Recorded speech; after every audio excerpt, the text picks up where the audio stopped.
the Saudis, UAE, Qatar, they're profoundly upset about what has just happened. They fully understand that the Israelis can do anything they want, and the Israelis will back them at every turn. And this is not in their interests. The question is, what can they do in response? What kind of leverage do they have? The UAE has an Abraham Accord with Israel, and it could put an end immediately to that Abraham Accord. That would send a very clear message. And then those three countries and other countries in the region could get together and try to make it clear to the United States that this is unacceptable. But they just don't have a lot of leverage. You can feel the frustration from Riyadh, Abu Dhabi, and Doha right now. After last week's strike in the Qatari capital, Gulf leaders rushed back to Doha for an Arab Islamic summit, openly calling the attack state terrorism and demanding consequences. Yet everyone in that hall quietly knows John's point is true. Their leverage is thin.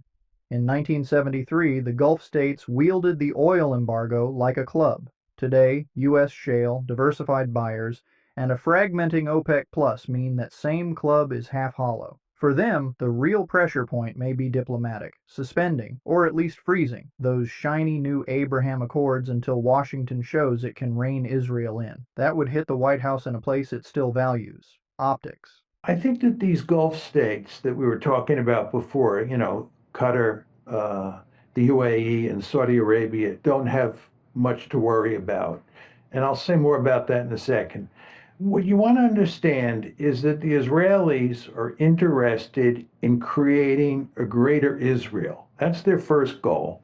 And that means conquering territory and incorporating it into a greater Israel in places like Lebanon, Syria, Jordan, and the Sinai. They want Lebensraum. The second thing the Israelis want is they want to get the Palestinians out of greater Israel. They want to drive the Palestinians out of Gaza, and they want to drive them out of the West Bank. That's their second goal. Their third goal is they want to make sure that all of their neighbors are weak. They want to make sure that Lebanon and Syria are never a cohesive whole and therefore never a threat to Israel. What they have done or are trying to do in Iran is they're trying to break Iran apart. They want Iran to fracture. They want Iran to be weak. They want Iran to look like Syria. And that's a chilling template. Syria's decade-long fragmentation suited Israel and, frankly, several actors in Washington. If Iran were pushed into a similar patchwork, the region would inherit a permanent low-grade wildfire. The irony, of course, is that the very chaos intended to make Israel safer would likely spill across borders and boomerang into global energy prices, hurting allies first. So countries like Syria, Lebanon, Iran, Egypt, these are countries, Jordan I would throw in as well, have to worry greatly about Israel trying to break them apart and weaken them. But I do not think they have territorial goals that involve Saudi Arabia, Qatar, or the UAE. And what they depend on with those countries is for the United States to make sure that there are good relations between Israel and the Gulf states. What the Israelis want with Saudi Arabia is an Abraham Accord, similar to the one that they have with the UAE. They want to have good relations with the Gulf states. So I think this attack on Doha notwithstanding, the Israelis are not a direct threat to the Gulf states, but they are a direct threat to all those other states I listed because they get in the way of creating a greater Israel that is bigger than the one that existed after 1948. Older viewers might recall the French term Lebensraum from their history classes. Whenever a state starts talking in spatial civilizational terms, smaller neighbors become bargaining chips. That rarely ends quietly. Ask the Poles of 1939 or the Kuwaitis of 1990. You want to understand that the United States and Israel basically act as a tag team. Uh, they, operate together, and no matter what Israel does, the United States supports it unconditionally. Uh, so I think what happened here is that the Israelis decided that they would kill the negotiators in Doha. These are the Hamas negotiators, because the Israelis are primarily interested in making sure there are no negotiations. Killing negotiators is the diplomatic equivalent of burning the bridge while you're still on the riverbank. It ensures drift toward escalation. Notice how Qatar's mediators now face domestic pressure to shut the talks altogether. Once dialogue spaces close, the only bargaining chips left are rockets and sanctions. That settle the conflict or come close to settling the conflict in Gaza. So if you kill the negotiators, there's no negotiations. I don't think that the United States was in cahoots with the Israelis. I don't think we planned this operation together. But I find it hard to imagine that the Israelis didn't tell us what was coming, or if they didn't tell us what was coming, that we didn't detect it. Given our intelligence capabilities in the Middle East, there's no way we would have not seen this attack coming. And again, I think the Israelis would have told us anyway. And the question is, did President Trump or whoever was in charge of this issue in the administration tell the Israelis they couldn't do it? And the answer is no. We basically green lighted the attack, and now we're making all sorts of noises that make it sound like we really didn't do that. But of course, we did do that. And the Israelis understand full well that they could do it again. Exactly. The NSA's ears in Al Udeid and CENTCOM's feeds light up if a motorcycle backfires in Doha. Washington's studied silence afterward speaks louder than any press briefing. It was a green light, or at minimum, a blink and nod. There are three great powers in the system. We're now in a multipolar world, and those three great powers are China, Russia, and the United States. And because of our foolish policy in Ukraine, we have pushed the Russians and the Chinese close together. They are now, at this point in time, very close allies. Mearsheimer's right. By overplaying Ukraine, Washington welded Moscow and Beijing together. Look at last week's virtual BRICS summit. Lula, Xi, and Modi openly railed against tariff blackmail. That's diplomatic code for U.S. pressure, and it shows how the economic front is converging with the security one. Despite the fact that in the past they've had very testy relations, if not terrible relations. But today, that's not the case. And it's not the case because the United States, given what it's doing in Ukraine, has pushed the Russians into the arms of the Chinese. Then take the Indians. India is not yet a great power, but it is definitely a major power. And it looked until very recently that it had good relations, improving relations with the United States.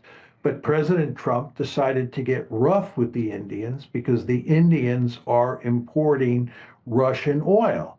And the end result is that the Indians and the Chinese and the Russians have all moved close together.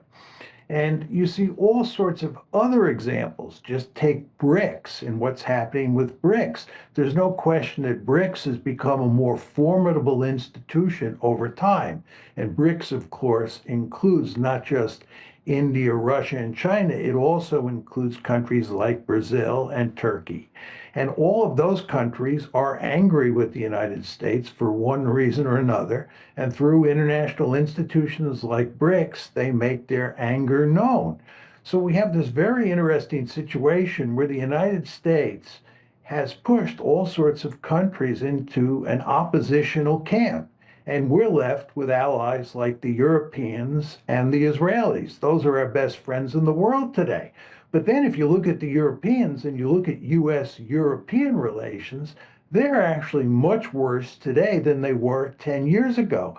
And everyone expects that those relations will get worse with time. So you see that US-European relations are not good. The cracks are widening. Germany's latest energy price spike and France's outcry over AUKUS submarine deals remind us that allies tolerate a lot. until domestic voters start paying the bill. We're inching toward a transactional Atlantic, not a romantic one. There's no question that the United States is still the most powerful state on the planet. If you look at the multipolar world that we operate in, it's clear that China is a peer competitor of the United States, and that the United States lives in fear that China will become as powerful, if not more powerful, than the United States. Russia is the weakest of the three great powers, for sure.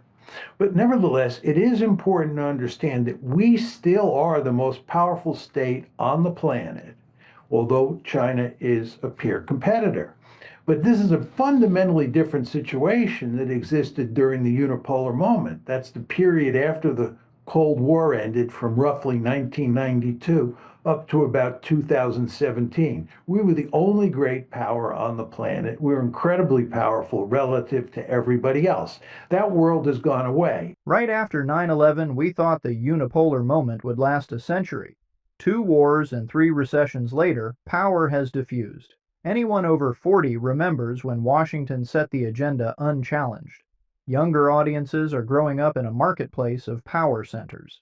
And again, we now have two great powers, one of which is a peer competitor. So that's point number one. Point number two, Steve, is that it's very important to understand, and Western policymakers and Western strategists have a difficult time understanding this, that there's limits to what you can do with your military power.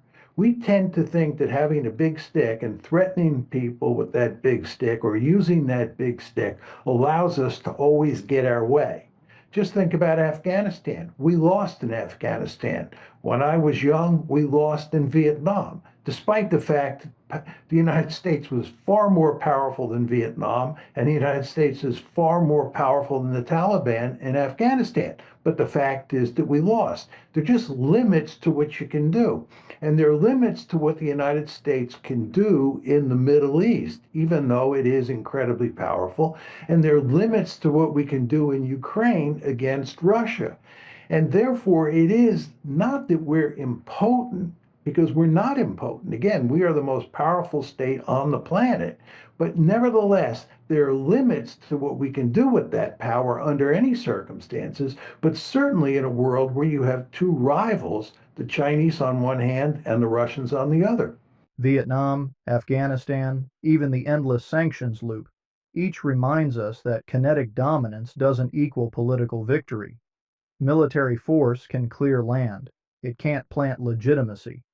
I would imagine that at some point in the not too distant future, the United States will understand that having taken the velvet glove off and exercising nothing but mailed fist over other countries is counterproductive, and that you want to at least appear somewhat as a benign hegemon or a benign great power.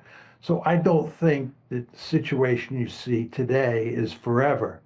But I think, Steve, you never want to lose sight of the fact that the United States is a ruthless great power, and that the soft power that we've exercised in the past was largely designed to cover up our basic ruthlessness. Great powers just act that way, and they go to great lengths to disguise their behavior. And the United States is very good at that. But I think what's happened with President Trump is that he's taken the mask off, or he's taken the glove off, the velvet glove, and we've behaved in a very heavy-handed way. And that has not worked to our advantage for sure. So, where does this leave Washington? For decades, we masked hard-edged realpolitik with soft power branding, Peace Corps in the morning, drone strike at night. Trump's naked knuckle approach ripped off that mask, and the world responded in kind. The U.S. is still the single most powerful actor, but power minus persuasion equals isolation. If today's Doha condemnation and yesterday's BRICS chorus tell us anything, it's that nations are learning they can say no, or at least not yet, to American demands. Re-earning influence will require something rarer than aircraft carriers: restraint.